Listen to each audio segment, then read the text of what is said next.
Good evening from the National Press Building in Washington, D.C., the nation's capital. This is the Kelly Wright Show. Thanks for joining us. Welcome one and all. Your top headlines and more in just a moment. But first, my opening observations. Tomorrow, the Democratic presidential candidates will be waiting with bated breath to see who wins the critical South Carolina Democratic primary. Throughout the campaign, we have heard a lot of candidates talk about the importance of gaining support and momentum among black voters, and with good reason. You see, black Americans have been recognized for a long time as a powerful, influential voting bloc. The turnout of black voters was so powerful in 2008 and 2012 that it delivered the White House to Barack Obama. The black vote is so highly regarded now among politicians today that even President Trump is courting support from the black community. So let's be clear here. Your vote matters. So allow me to address why it does. Black Americans can ill afford at any time to sit on the sidelines and not vote, because people literally lost their lives in securing the right to vote. Case in point, Congressman John Lewis, a civil rights icon who worked alongside the Reverend Dr. Martin Luther King Jr. He reflected on his experience of enduring Bloody Sunday in Selma as he marched across the Pettus Bridge there. He stated, "I gave a little blood on that bridge in Selma, Alabama, for the right to vote." And it was Dr. King who stated, "Voting is the foundation stone for political action." Dr. King also added that our lives begin to end the day we become silent about things that matter. And voting matters. And if black lives matter, and they do, then stand up for your right and vote, because if you don't vote, you've lost the right to complain. And now, here are your headlines. President Trump says the U.S. is doing a great job dealing with the coronavirus. But worries about the virus becoming a pandemic is causing the stock market to tumble. It's been down every day this week because of global fears about the virus causing a global recession. Meanwhile, the woman in California who contracted the coronavirus is being monitored closely. She is the first known person in the U.S. to get the coronavirus without having traveled to a place known to have it. Clearly, what's been demonstrated by the recent case is that's no longer operational.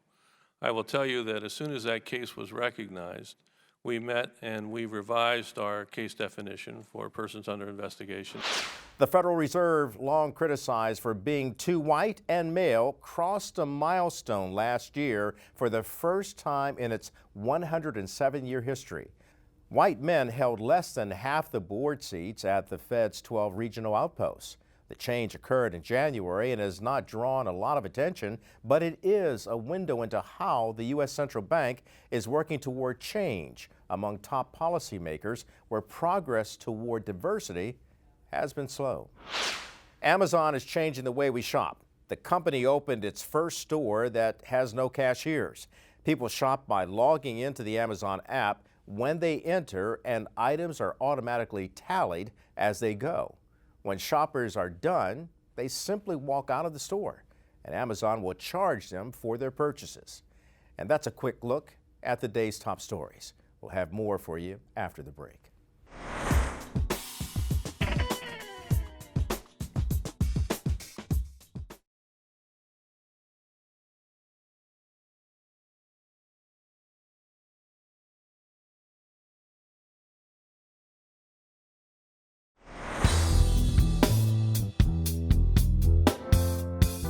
Welcome back to the Kelly Wright Show. Joining me now, my good friend, Dr. Benjamin Chavis, is here to talk about the South Carolina primary, which is tomorrow, and the anniversary of the March on Selma this weekend.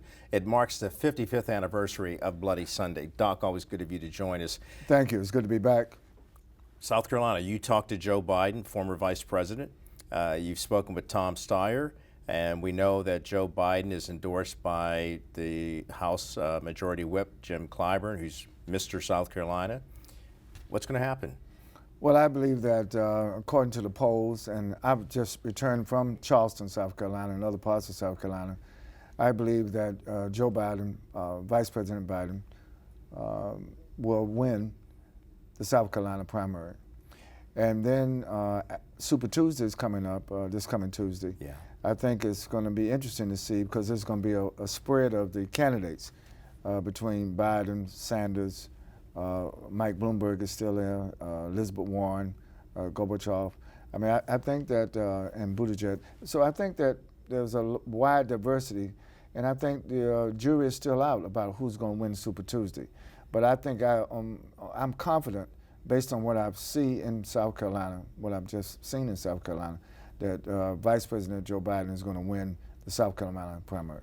All right, now before we get to Selma, because you're on your way there in just a few moments, let's talk about the all-important black vote. At the top of the show, I was talking about why it's so important, why Black Lives Matter, therefore the vote matters, and it matters not just for Black America, but it also matters for all of America.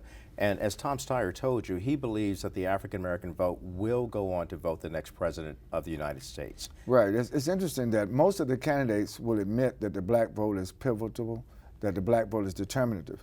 But the problem is, Kelly, a lot of the candidates are still not taking the black vote seriously. You know, Mike Bloomberg made the largest advertising buy in the history of the black press, $3.5 million. So he's taking the black vote seriously. Stiers has done something, and Biden has done something. But the other candidates have yet to step up to the plate. And it's a little disappointing because you can't expect to gain the black vote if you don't reach for the black vote. So I think that Super Tuesday is going to be a defining moment, not just for Black America, but for America. Your point is right. All Americans need to vote in 2020. We need the more diversity of the vote, the stronger the vote. We don't need a polarized nation. We need a nation that's come together around the issues of improving the quality of life for all people, and not have a distinguishing characteristic that divides America. I think we have to leave this divisiveness and have more unity. But you know, I'm the eternal optimist. I think on both sides of the aisle. I was in the White House last night. I was with you. Witnessing the President of the United States, President Trump, salute black history, which I thought was a positive thing for him to do. So, you know, the NMPA, we're nonpartisan. We don't endorse candidates, but we observe and we make commentary on what is going on in Black America. And I believe that the good news is that black people are not asleep. They're not asleep, We they're were staying wide awake. awake, not only in terms of Black Lives Matter, Black Votes Matter, Black Press Matters, Black Lives Matter. And as a result of that, all lives do matter. Now, to your point, you were at the White House last night, and we both listened to the President of the United States. But prior to that, I had talked to 5 of his leading African-American members of his administration, and they wanted to talk about, wait a minute, we've made some strides here in Black America, helping HBCUs, helping blacks with opportunity zones, and trying to find a way to maneuver through that to get black people capital to increase their business and increase their bottom line. So at the end of the day, what do we bring to the table to help Black Americans grow? I know Nicole Frazier, she's done a great job. Nicole's amazing. Yeah. And the others that you interviewed are also doing a good job. I think the White House, the Trump administration has to work on this messaging, how it gets out the things that it's doing to Black America. And I think this year is going to be a very telling year. It's not only going to be about messaging, and content, but the substance. Real indicators that the programs are working or they're not working, real indicators of what the aspirations are. I think young people, millennials, I think that's the sleeper. I think young people, whether they're black, white, Latino, Asian, or Native American, I think millennials are going to have a lot to say about the future of America, much more than past elections. Exactly, but the key is being nonpartisan, and that's what we've got to be able to talk to both sides and bring it together for a greater good. Now, before I let you go, you've got to talk about Selma, Bloody Sunday, 55-year, not anniversary, but commemoration of a terrible thing that happened in our history that should never be repeated again. But it also talks about the importance of the black vote. The importance of the black vote, and also to overcome voter suppression. Exactly. Bloody Sunday was about keeping people from voting. John Lewis was brutally beaten, along with others from the Southern Christian Leadership Conference and from the Student Nonviolent Coordinating Committee, SNCC. Incidentally, SNCC is going to be celebrating its 60th anniversary later this year here in Washington. We're going to talk about it. But I'm literally, as soon as I leave this studio, I'm going to Selma right now to commemorate Bloody Sunday 50 years ago. But you know what? You can beat us down, you can bloody our heads, bloody our bow, but we're going to stand up and vote. And the triumph of overcoming what happened on that bridge, the Edmund Pittman's Bridge, was that we got the Voting Rights Act passed in 1965. But now, you know, there have been some attempts to suppress the Voting Rights Act. So voting is still important, but at the end of the day, it's about the turnout. There's no question that black people are going to vote, but what we have to do now is maximize the turnout of the black vote. And I think all of these controversies that are going on and outreach to the black community will also enhance the turnout. Dr. Chavis, always appreciate you. And of course, your comments about Bloody Sunday mean so much since you were at 14 marching with Dr. Martin Luther King Jr. Yes. And you've done so much, Wilmington 10 and getting over that, NAACP, Million Man March. So you were always a friend to this show. Well, thank you. I appreciate you so much. Well, look, I appreciate what you do, and the Kelly Wright Show is the best show on television. Thank you. Thank you. From your ears, from your lips to God's ears. God Thank bless. you. Thank you, my friend. Back with a lot more after this.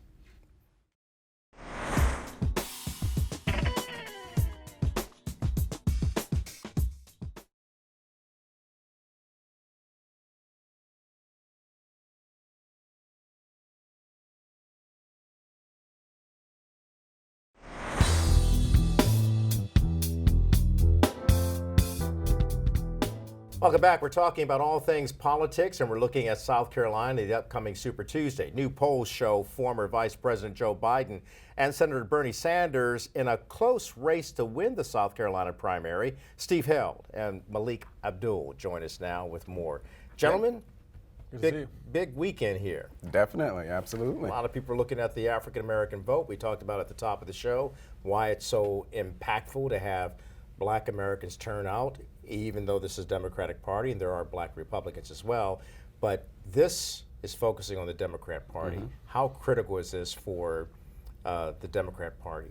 Very critical, especially for Joe Biden. You know, this is going to be, well, this is poised to be the first race that he'll actually win.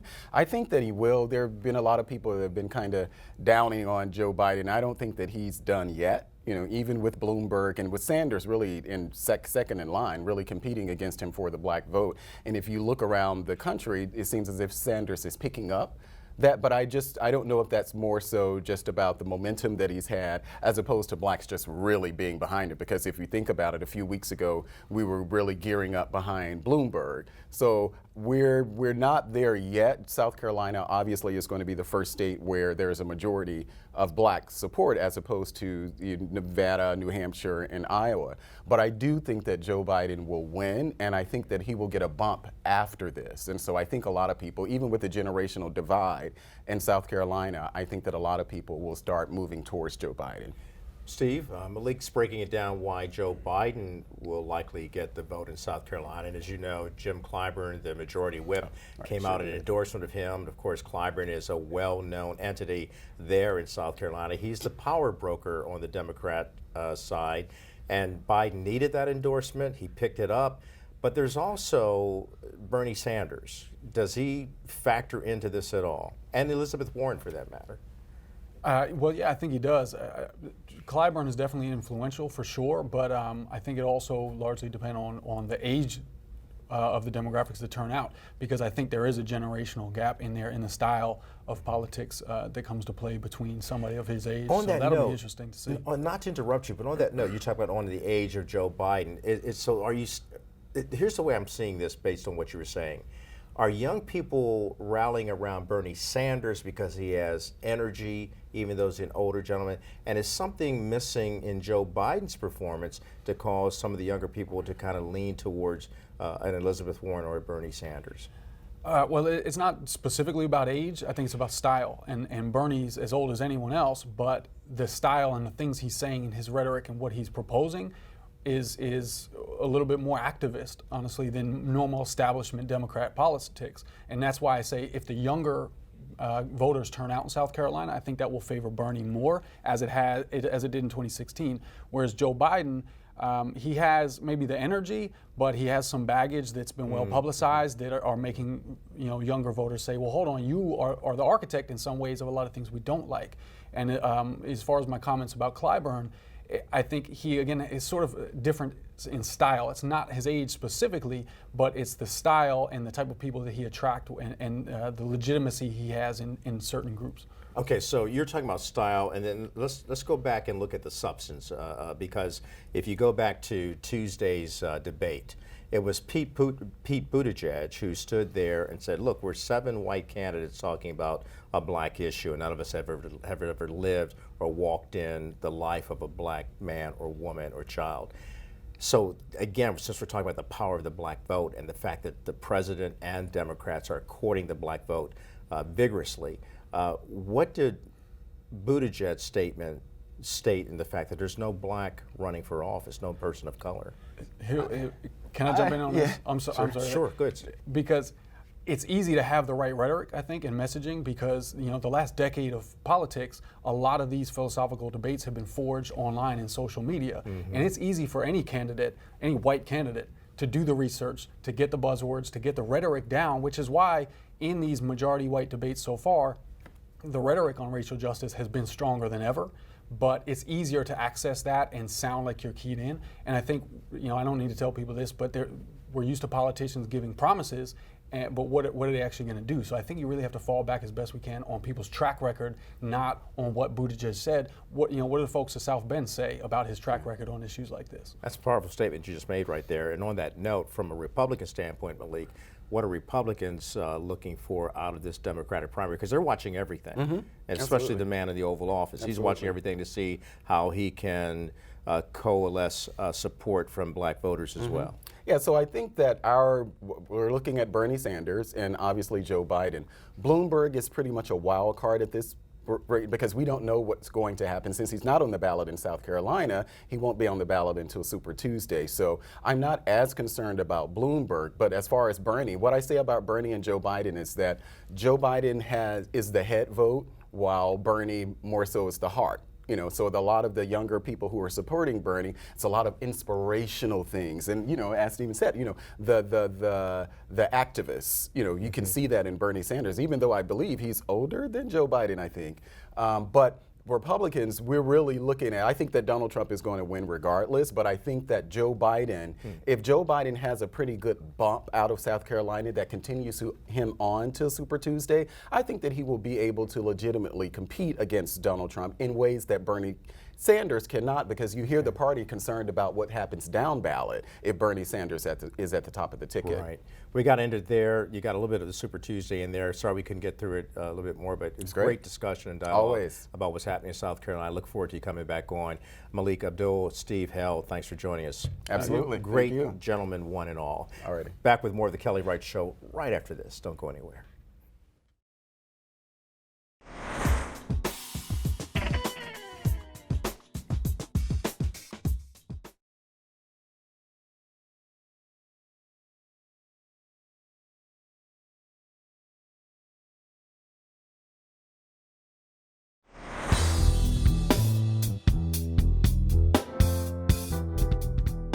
Many people want to start their own business, but aren't quite sure how or where to start. Our next guest, attorney Malik Drake, is here to tell us how to start the process. Welcome to the program, Malik. Good to have you. Thank you. Nice to be here. A JOB is often described as working, but just over broke. Right. Therefore, for those who want to start their own business and become entrepreneurial, what's the best way to do it without losing everything? Well, there's a number of things people should do. First of all, they need to identify the business opportunity that they're interested in. I suggest people start with something they have experience with, but that's not always possible. If they don't have experience in it, then I would suggest that they do their research and find out as much as they can about that particular industry. Now, for African Americans getting into the mainstream and trying to break through, they're often faced with hurdles that are quite different, and that's usually the hurdle in trying to get capital. Absolutely. So what's your recommendation for finding capital, the money, the loan, whatever they need, the investment to move forward with their business idea? Right. Well, that's actually a very good point, because there are statistics that most businesses fail within the first 5 years, and one of the biggest reasons is that those businesses are undercapitalized. That means they don't have enough cash to last them until they become profitable. So that cash is very important. People should, again, do their research, There are loan programs, but of course, as you referenced, African Americans a lot of times are at a disadvantage in getting those loans. So a lot of times people have to go into their own savings, they have to do crowdfunding and that sort of thing, family and friends. Family, friends, and crowdfunding, which sometimes goes against them because some people from the outside looking in saying, well, your business is crowdfunded, and they kind of take a negative opinion towards that. Why? Well, so I think that it's untraditional path, number one, and so people are not used to it. But the thing about it is this: if you start out that way, that doesn't mean you have to end up that way. Yeah. And so if you start out with crowdfunding or financing it yourself with your own finances, once you become profitable, once you become successful, people will gravitate towards that, and that will be your record. Now, I recall Bernice King, the youngest daughter of the Reverend Dr. Martin Luther King Jr. She was at an event and she was talking about how more people who of the African American heritage and descent need to reach out to black banks and support black banks. Now, are we finding, or do you know of black banks actually funding and fueling the resources and the capital for small entrepreneurs who are trying to make it within the African American community? So there are programs like that, and there is kind of a thrust for that. But the problem is it's not like SunTrust or Wells Fargo. They're not on every corner. So we have to seek out those banks, and even those banks have limited resources. They can't fund every African American business. So we have to keep that in mind. So when you're representing clients you're trying to get in, you've said they've got to determine what's going on, what their passion is, what their business is. They have to do their research. Once they start and they get up and running, how do they protect themselves for those initial 5 years when it's make or break? Well, so there's a number of things they need to do. They need to make sure that they're properly insured. There's all sorts of different insurance products that they may need depending on what their industry is. The other thing they need to do is make sure that they're spending their money wisely. A lot of times when businesses start out, they don't have a whole lot of cash. So they have to be very mindful and careful about how they utilize their cash flow. They need to make sure they're not being extravagant in situations where they don't need to be. But they also need to make sure they don't cut corners where they need to spend the money. And this may sound self-serving, but one of those things is legal. It's very important for people to make that investment in the beginning, because it's much easier for me to protect you in the beginning than for me to try to fix it when there's a problem. Yeah, breakdown. Absolutely. They can be painful. Absolutely. All right, Malik, you've given us some good advice. I think that many people who are starting their business or in business can actually benefit from. So thanks for being on the show today. Please come back with more legal advice as we move forward. Malik Drake, everyone. Thanks for joining us. Thanks for having me. Coming back with a lot more right after this.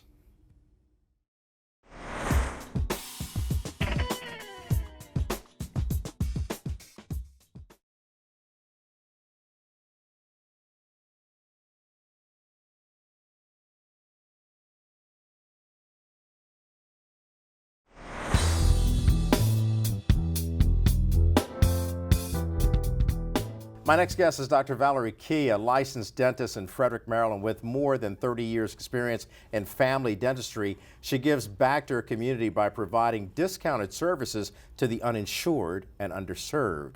Welcome, Dr. Val Key. And I should mention to everyone that you are one of my dearest friends. We grew up together. We'll get into that just a little bit. But you provide a lot of help to so many people. And you're also a graduate of Howard University. So with your dentistry, what is it that we have to learn about oral hygiene within the black community? Well, the most important thing, I think the single most important thing is brushing at night. Because everything you've eaten all day, all your meals and snacks have accumulated on the teeth. And so it's important to remove everything before you sleep. And everything that's white turns to sugar, all carbohydrates. So that's rice, potatoes, French fries, milk, ice cream, bread, cereal. Everything breaks down to sugar. So that's the single most important thing is nighttime brushing, as well as flossing in between the teeth where the toothbrush can't reach. And beyond flossing and making sure you brush your teeth at night, and sometimes I've been guilty, I've been a little sleepy and just went to bed, so forgive me, Dr. Val, and there are a lot of people like that, but beyond the flossing and the brushing, what else should we be aware of when it comes to our oral hygiene? Well, by brushing and keeping your teeth clean, you prevent halitosis, bad breath. You help reduce the risk of gum disease or pyorrhea. You also reduce the risk of getting cavities, and we keep our teeth in our mouth longer. Oh, that's good to know. And if we lose our teeth now, there are other alternatives. You have a sample for us here. Perhaps you can show us some of the alternatives that we have if we should lose our teeth, and what do we do with dentures? Well, the best replacement for missing teeth is the implant. The implant just deals with that single missing space. Unlike a bridge, you don't have to reduce the tooth in front of and in back of the missing span. So there are also other options available, like the removable partial denture, and in the case where a person has no teeth, the full denture. So Val, if we don't practice good hygiene, what happens to us then? Well, there is a correlation between gum disease or periodontal disease and other health problems, particularly heart attack, stroke, and diabetes. In the diabetic patient, we know diabetics have poor wound healing. And so if they're not super careful with keeping the oral hygiene in check, the inflammation persists and that leads to early tooth loss. And as you know, Kelly, many in our community are diabetic. Yeah. In the case of heart attack and stroke, when you have inflammation of the gums and plaques in the mouth, that causes blood clots to form. And those blood clots can lead to the narrowing of very important arteries. So there is a correlation between periodontal disease, heart attack, stroke, and diabetes. Oh, that's alarming to know that that kind of danger exists just from poor oral hygiene. Now, what happens if you just lose your teeth, as often happens in some people who don't practice good hygiene, or something else may happen that you have to go with dental implants? Well, the dental implant is the way to go. I mean, it is the most predictable, durable option for dental replacements. It is a little bit pricey, but the good news is if a person has a full upper denture, they can wear that and later transition to an implant-supported upper or lower. And that's what you have right there? That's what I have That's here. the model of that? Yes, this is a model. This was once a patient with no teeth, and this entire upper arch, or it could be the lower, is supported by 4 implants. The implant is a post, a titanium post that's inserted in the bone, and it becomes part of the root. And so it's all parts. So you screw it down in 4 different places so it doesn't come in and out on its own. You go to the dentist periodically, the dentist removes it, cleans under it. You can clean it with a water pick, but it doesn't come out in and out. It doesn't have to be soaked. It gives the patient more confidence. It preserves the bone. Sometimes we place more than 4 implants because where the implants aren't placed, the bone can resorb. Wow. So That's that fascinating. concept is called all on X. Oh, that's fascinating. So now that looks like it's kind of costly. And dental work can be costly. So what do you do to help the uninsured? Well, this particular all on X or all on 4 concept is around $26,000 per arch. Wow. So that's, there is an option of wearing a full denture. So this particular thing, one would have to have money. But in my office, we actually give some pro bono work to people in need. I serve the underserved in Baltimore in the area of pediatric dentistry. So we do try to make arrangements for the underserved or those uninsured. We make payment arrangements and so on. I love your heart. I love what you're doing. I love the fact that you're educating people and being proactive about it, even providing help to the uninsured. Tell me about your personal background in your life, because for full disclosure, you and I grew up together. And I watched you grow to become this magnificent dentist, and you're doing great things throughout your community. How did Val Key become Dr. Val Key? Very interesting. I went to a VOTEC school, Career Study Center. You'd go 2 weeks at high school and 2 weeks at VOTEC. I chose cosmetology as my first choice, but they put me in my second choice, dental assisting. And in the program, Dr. Noel, who was in charge, was an honorary member of Howard's staff. And he said, you should go and be a hygienist. And so they gave me a little scholarship. I went to Howard to dental hygiene. And then I met a lot of people that I thought, were like me. I felt if they could do it, I could do it. And then the rest is history. I'm so proud of you. Thank you. And your story echoes the story of a lot of us who grew up in a community of humble beginnings, and because of good parenting and just good friends who give you full support, we rise to achieve our goals. So Dr. Val Key, you're welcome on the Kelly Wright Show anytime. Oh, thank you so much, Kelly. I think people don't really realize what Hagerstown, Maryland. Hagerstown, Maryland. That's where we're from. Hashtag H-Town. That's where we're from. But it's not where you're from, it's where you're going. Oh, come on now. We are servants. We are servants of God. That's good. So we're here to help. You know, your mom and my mom, we knew each other very well growing up, and they were great ladies. Got mad love for you, Doc. Come on anytime and teach us about our oral hygiene, especially with the problems that we have out there. So Thank you so much, Kelly. Thank you for having me. My love pleasure. you. It's a lot of love in the room. It's the Kelly Wright Show. Real love. Dr. Val Key, my sister girl. We're coming back with much more. Thank you, sir.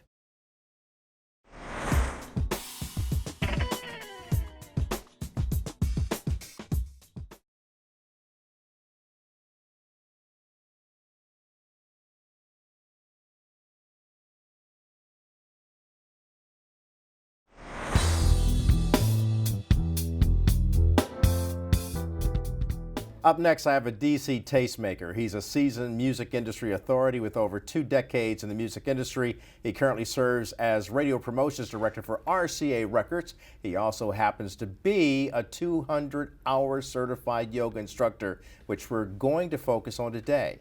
He's a man of many accomplishments, and with his Conscious Crusade movement, his goal is to continue to bring the practice of yoga as well as an overall wellness template into the urban community. Let's welcome Conscious Crusade's Akil Taft. Good of you to join us today. Thanks for having me. Glad to be here. Man, I'm so glad to have you because I think yoga is very good for the body and the mind.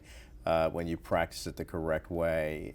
How did you get into it? It absolutely is. Well, it started off maybe some years ago. I've always been skinny with muscles, so I was looking for an active way to stretch. And I popped in actually a VHS, that's how long ago this was. And I approached it with an open mind, and once I finished, I was like, oh wow. I felt a lot different than I did, you know, after doing 100 push-ups or pull-ups or lifting weights. Yeah. I felt, you know, it was a different feeling, strengthened from the inside out. Now, what led you to teach the practice? Well, you know, experiencing the way it made me feel, I wanted to share the practice with people who look like me. Okay. So that's why I was like, you know what, I should get my 200-hour certification because I was on to something new. Well, not new. It's an age-old practice, but it's not common for people who look like me to practice. But we're changing that, though. Yeah, one of our members of I like to call my team my family, not my staff, but they're my family. Gotcha. So one of our members, Jordan, was talking about how he looked back over history and he saw that Rosa Parks was actually practicing some yoga moves. Absolutely. Rosa Parks was a yogi, Huey P. Newton was a yogi, and we often think that yoga originated in India, but there is historical fact that it originated in Kemet. There are actually yoga poses inscribed in hieroglyphics in the tombs in Egypt. So, wow. Yeah.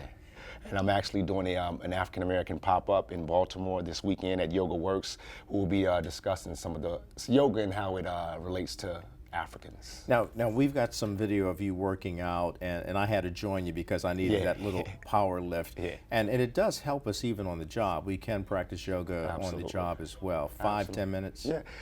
A little something often.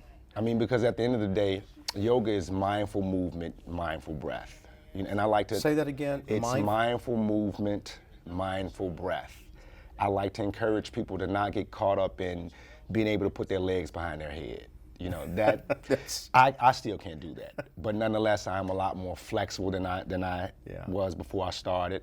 And you know, you just begin to cultivate some emotional intelligence. You know, when you realize you're anxious, you can just go get a quiet 5 minutes, focusing on full inhalation, full exhalation. That's part of like meditation, which is a part of yoga.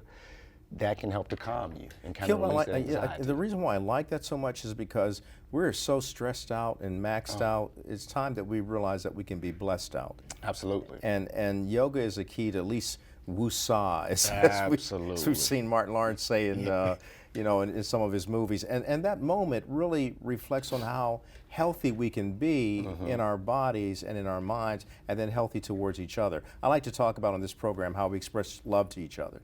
And if you're angry, Yes. and if you're hardened, and you have no way of having a safe outlet, you're going to release that in the wrong way. More often than not. More often than not. And that's what that's one of the things I like to cultivate in the practice. Just, you know, acknowledging how you feel. And I mentioned emotional intelligence. I mean, I've volunteered in federal correctional facilities. I've taught like different community organizations, nonprofit in the community. So just beginning to teach people how to yoga and different things, you can't guarantee that you won't have problems. But when you're emotionally in tune with yourself, you can absolutely control and manage your response, which is key. Love having you on, man. That's what I talk about. Yoga, I talk about my faith, that if my faith in God wasn't there, I probably would have blown up by now or imploded, because that really helps me. But the yoga helps me as well. It's like an extension of martial arts, except better, I think, because it really elongates and stretches you. Yeah. So. And speaking of martial arts, I also I partner with an organization in the DMV area, Mushin.combat, and we're doing our second installment of a yoga warrior workshop. Oh, that's fantastic. Kind of like a yin yang. You know, it's a self-defense and wellness initiative. Wonderful. Yeah. So Man, looking forward to that. You're welcome back anytime. I look forward especially to when back. I need some of that practice. Yeah, let's bring me back and we can take you through an hour flow, an hour sequence. I like that, an hour flow. So his name is Akil Taft, and for those of you who have not practiced yoga, I recommend you at least try it. Try 5 minutes, 10 minutes a day. You might like it. You might get hung up on it like I am. You can't let it go. Nice. Thanks for being on the show, man. Thanks. It teaches about a healthy mind and a healthy body. Absolutely. Mindful movement, mindful breath. Appreciate you, bro. Thanks All for right. having me. And you Peace can check out. me out God on bless our you. Conscious Crusade. Conscious Crusade. At Conscious Come back and talk Crusade about your on music Instagram. anytime. There we go. All Looking right. forward to it. Back in a moment after this.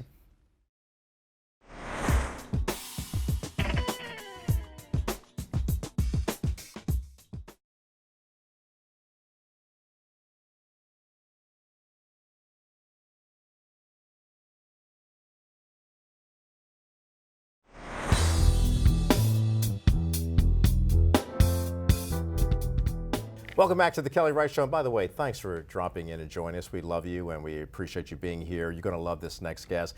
They're called Black Alley. They're known for reaching new heights in music. They are our special guest today. Welcome Casey and Josh on bass.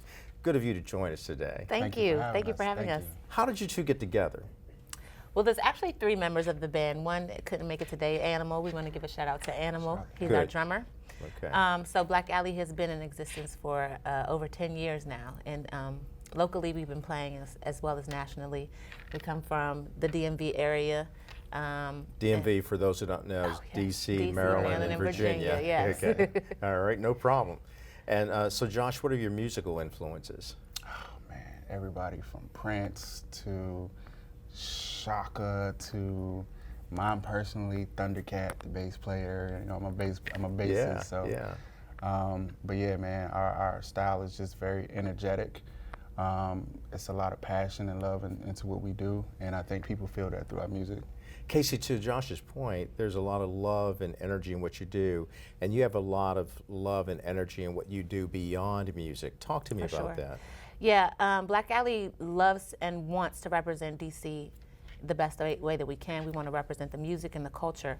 So on top of us performing locally in our area, we also want to reach out to the community.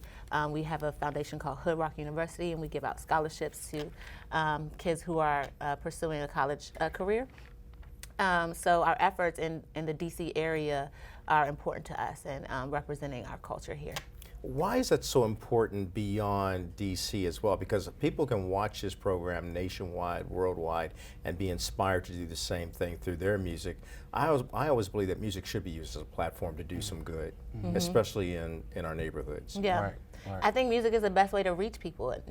Everyone can relate to it. You know, everyone can feel it, and that's an in for us. As far as us reaching the community and talking to them about what we do and what we want to pursue, and also, you know, it's a way for us to teach people what we know about it. You know, I think that myself and Josh, we reach out to younger generations and those who are aspiring to be musicians themselves or want to be entertainers. So that's also important to us. So beyond that, is there a message in your song and a message in your music so that people can gravitate even more and walk away from the show saying, wow, they touched me? Yeah.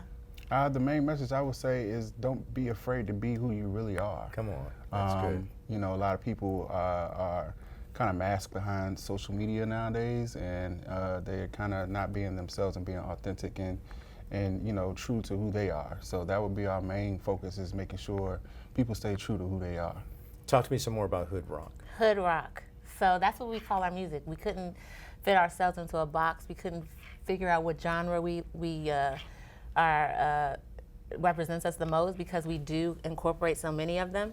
But hood rock is something we came up with. So our base is trap, rock, and go-go. Trap, rock, and go-go. And that is DC. And that is DC. Exclusively DC. Yeah. And I love that. So especially the go-go part, the rock part, the trap part, all of it. Yeah. Just blending in the different styles of music. And what I love about you is that it's just the energy that you have right here too. I feel your passion, your compassion for what we all go through as a people. So when, you know, music transcends race, it transcends color, it transcends party lines, it transcends gender. Did you ever see yourself coming to this level when you started 10 years ago, and now you're getting to this level, you're making breakthrough after breakthrough after breakthrough by lifting people up? I can speak for myself. I've always, you know, imagined myself playing in front of thousands of people, but I can say I didn't know it was going to happen this soon, you know? And it's kind of like it hits you fast. And I can say we're blessed to have done some dope stuff, all the way from Paisley Park to winning that competition. Wow, that's good. Played at the White House in front of Obama and got to meet him, and did a 5-country tour in the Middle East, and that was just 2 years ago. And it's just been an amazing journey so far, and we're just looking forward to the future. Casey and Josh on bass. Yep. Love you both. We're going to come back and play one of your songs. When we play that song, it's called Kimosabi. And what's it about? Kimosabi is basically speaking on the gentrification that's happening in our city and many other cities as well. You know, it's people are getting kicked out of their homes and their apartments that they've been in for years. Okay. And it's time for us to say something about it, that we're not okay with it. And it also alludes to the Don't Mute DC movement that has happened here. Because of gentrification, some people are not familiar with the DC culture, and they try to remove it in some way. And what about your newest song? We're going to play that when we come back, but what is your newest song? We have a new EP out called Almost Famous, which is available on all platforms. Please go check that out. Yeah, we It's will. fun. Please. Okay. And where can we get it? Apple Music, All of them. Spotify, Everything. Google Play, Google Play. Amazon. If we Yep. want to contact you specifically, they can go to kellywrightshow.com, but they can also go to you as well, and that is? BlackAlleyBand.com. All right. We're going to come back with more Black Alley Band right after this so you can hear their song, Kimosabi. Don't go anywhere, because if you lose the sight of seeing these and hearing them, you won't be blessed. We'll be back with more after this. Thank you both. Thank you. Thank you.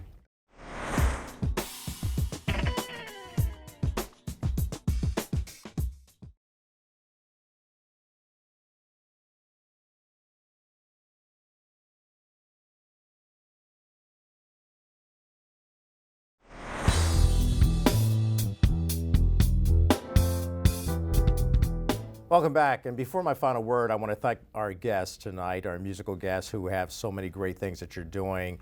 They are known as Black Alley, and we love you guys and appreciate you. You're always welcome on the Kelly Wright Show. And we're going to go to your song, Kimosabi, in just a moment. But for my final word, it was Dr. Martin Luther King Jr. who says that hatred paralyzes life. Love releases it. Hatred confuses life. Love harmonizes it. Hatred darkens life. Love illuminates it. As you know, here on the Black News Channel and on this show, we talk about the truth illuminated. And we have to illuminate the truth, illuminate the love so we can mitigate and stop the hate. So whatever you're doing, keep on spreading some love, freedom, and peace. You've just been righted and ignited. Now stand united. Peace out. Washington, D.C. has the highest intensity of gentrification of any U.S. city. D.C. also saw the most African American residents, more than 20,000 displaced from their neighborhoods, replaced mostly by affluent, whiter newcomers. I can spot you haters about a mile away. All that talking down, I just a karma pay. Talking go-go when you not from round the way. Fresh up out the water, you gon' drown today. Oh, listen, you